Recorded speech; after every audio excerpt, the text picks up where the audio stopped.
আমার এই জগৎ একটা করছে আজকে আর একটা করে এদের কিন্তু এই চিন্তা ভাবনা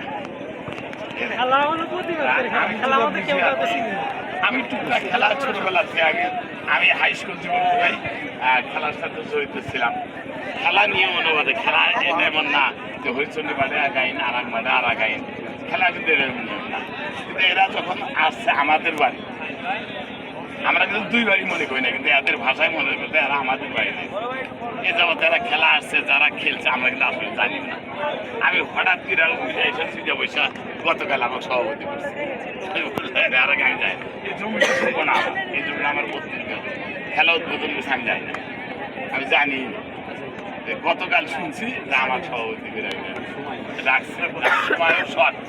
এখন শুধু আমার এলা সব পয়সা দিলে আমার নাতি পুতি এইও আর বাইরে একটাও না, ঠিক আছে প্রায় গেলে বেশি অংশ আমার নাতিও। আমার নাতিরা যখন দাবি করছে যে ভাইয়া কি অফসাইড ছাড়া খেলবে, তা আপনারা যারা পরিচ্ছন্ন টিম আমি তাদেরকে অনুরোধ করি, ওরা একটু দূরে থেকে আসছে, ওদের দাবিটাকে গ্রহণযোগ্য মনে করলাম। আর এবার এখানে